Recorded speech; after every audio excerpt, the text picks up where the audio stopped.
할렐루야, 기리의 말씀이 오신 여러분 사랑하고 축복합니다. 오늘도 하나님의 말씀이 우리를 새롭게 하고 우리에게 큰 은혜 주시기를 기도합니다. 오늘 말씀은 민수기 26장 1에서 51절입니다. 제가 1절과 2절을 봉독하겠습니다. 연병 후에 여호와께서 모세와 제사장 아론의 아들 엘르아살에게 말씀하여 이르시되 이스라엘 자손의 온 회중의 총수를 그들의 조상의 가문을 따라 조사하되 이스라엘 중에 20세 이상으로 능히 전쟁에 나갈 만한 모든 자를 계수하라 하시니. 사랑하는 기리의 가족 여러분, 혹시 성경을 읽다가 인구 조사 나오는 부분을 보면 어떤 마음이 드시나요? 이름도 많고 숫자도 많고 읽다가 지치고 솔직히 이게 나랑 무슨 상관이지 싶기도 하죠. 오늘 본문이 민수기 26장도 그렇습니다. 무려 51절 동안 지파별로, 족속별로, 가족별로 사람 수를 세고 있습니다. 와, 이걸 왜 이렇게 길게 기록했지? 싶은 분들도 있으실 거예요. 그런데 여러분, 성경에는 그냥 지나쳐도 되는 구절이 없습니다. 이 숫자들, 이 이름들 속에도 하나님의 깊은 뜻이 담겨 있어요. 이건 단순한 통계 작업이 아닙니다. 하나님께서 하나님의 백성을 다시 세우시는 장면입니다. 그리고 그 하나님이 지금 우리에게도 똑같은 말씀을 하십니다. 먼저 본문의 배경을 보면 이 장면은 이스라엘 백성이 가나안 땅을 눈앞에 두고 있는 시점입니다. 지금까지 이스라엘은 38년간 광야를 떠돌았습니다. 그동안 수많은 일이 있었죠. 불순종, 원망, 우상숭배, 반역. 그 결과 어떻게 되었죠? 출애굽 1세대는 모두 광야에서 죽었습니다. 여호수아와 갈렙 두 사람만 빼고요. 그런데 하나님이 이 시점에서 두 번째 인구 조사를 하십니다. 첫 번째 인구 조사는 민수기 1장에서 출애굽 직후에 했죠. 그때 인구가 얼마였냐면 60만 3,550명이었습니다. 그런데 이번 조사 결과가 얼마예요? 60만 1,730명입니다. 무려 38년이 흘렀고 전 세대가 광야에서 죽었는데도 숫자가 거의 똑같습니다. 겨우 1,820명이 줄었습니다. 이게 무엇을 말해주는 걸까요? 바로 하나님이 그분의 백성을 지켜내셨다는 겁니다. 사람은 바뀌었지만 하나님의 언약은 이어지고 있다는 것입니다.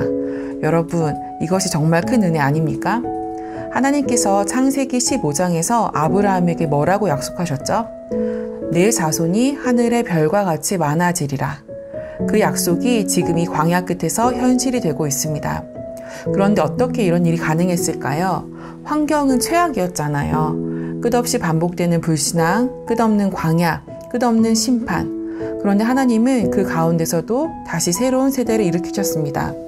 젊고 건강하고 훈련된 사람들, 광야에서 자란 사람들, 눈앞의 현실보다 하나님의 말씀을 더 신뢰하는 사람들을요.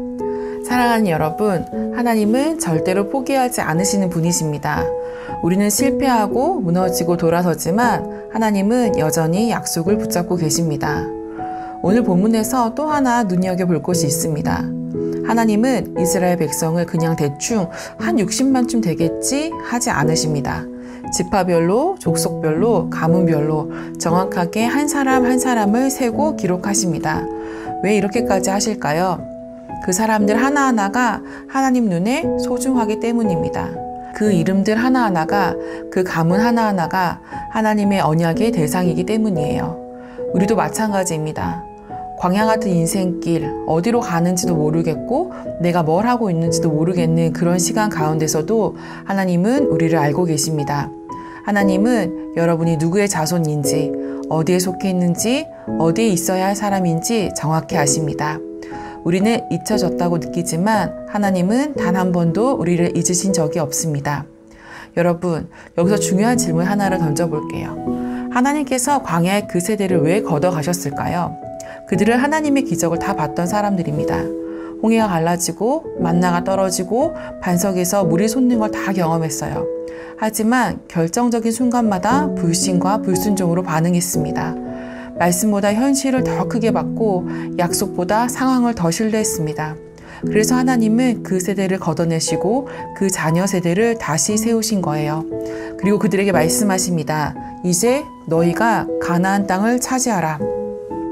사랑하는 여러분, 하나님은 오늘도 새로운 세대를 기다리십니다. 나이가 많고 적음이 중요한 게 아닙니다.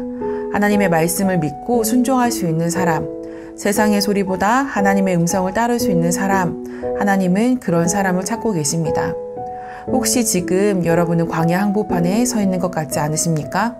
답이 안 보이고 계속 같은 자리에 맴도는 느낌이고 기도해도 아무 응답이 없는 것 같고 믿음으로 한 걸음 내딛는 게 두려운 그런 시간. 하지만 오늘 본문이 말해줍니다. 그 광야에서도 하나님은 일하고 계신다는 것을. 하나님은 지금도 백성을 세고 계십니다. 이름을 부르고 계십니다. 너 지금 거기 있지? 내가 안다. 너는 내 백성이다. 숫자를 센다는 건 너는 내 사람이다 라는 선언입니다. 그리고 동시에 너에게 맡길 자리가 있다는 의미입니다. 사랑하는 기리의 가족 여러분, 하나님은 실패 위에 다시 일하시는 분이십니다. 무너진 자리에서 새 일을 시작하시는 분이십니다.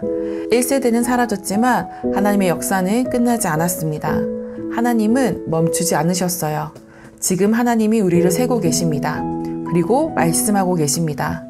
광야가 끝나는 그 자리에서 하나님은 우리를 다시 세우십니다.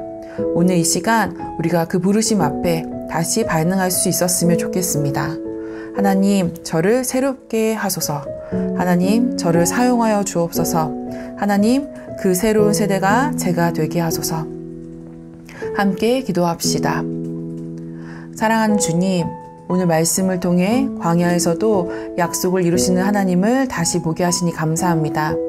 사람은 바뀌고 환경은 흔들려도 하나님은 여전히 우리를 세시고 부르고 계심을 믿습니다. 우리가 주님의 새로운 세대가 되기를 원합니다. 믿음으로 순종하며 하나님의 약속을 따라 살아가는 자 되게 해주십시오. 감사드리며 예수님의 이름으로 기도드립니다. 아멘. 사랑하는 기류의 가족 여러분, 하나님은 지금도 여러분을 기억하시고 부르고 계십니다. 나는 너를 세우기 원한다 하시는 그 부르심에 주님, 제가 여기 있습니다 대답하는 우리가 되었으면 좋겠습니다.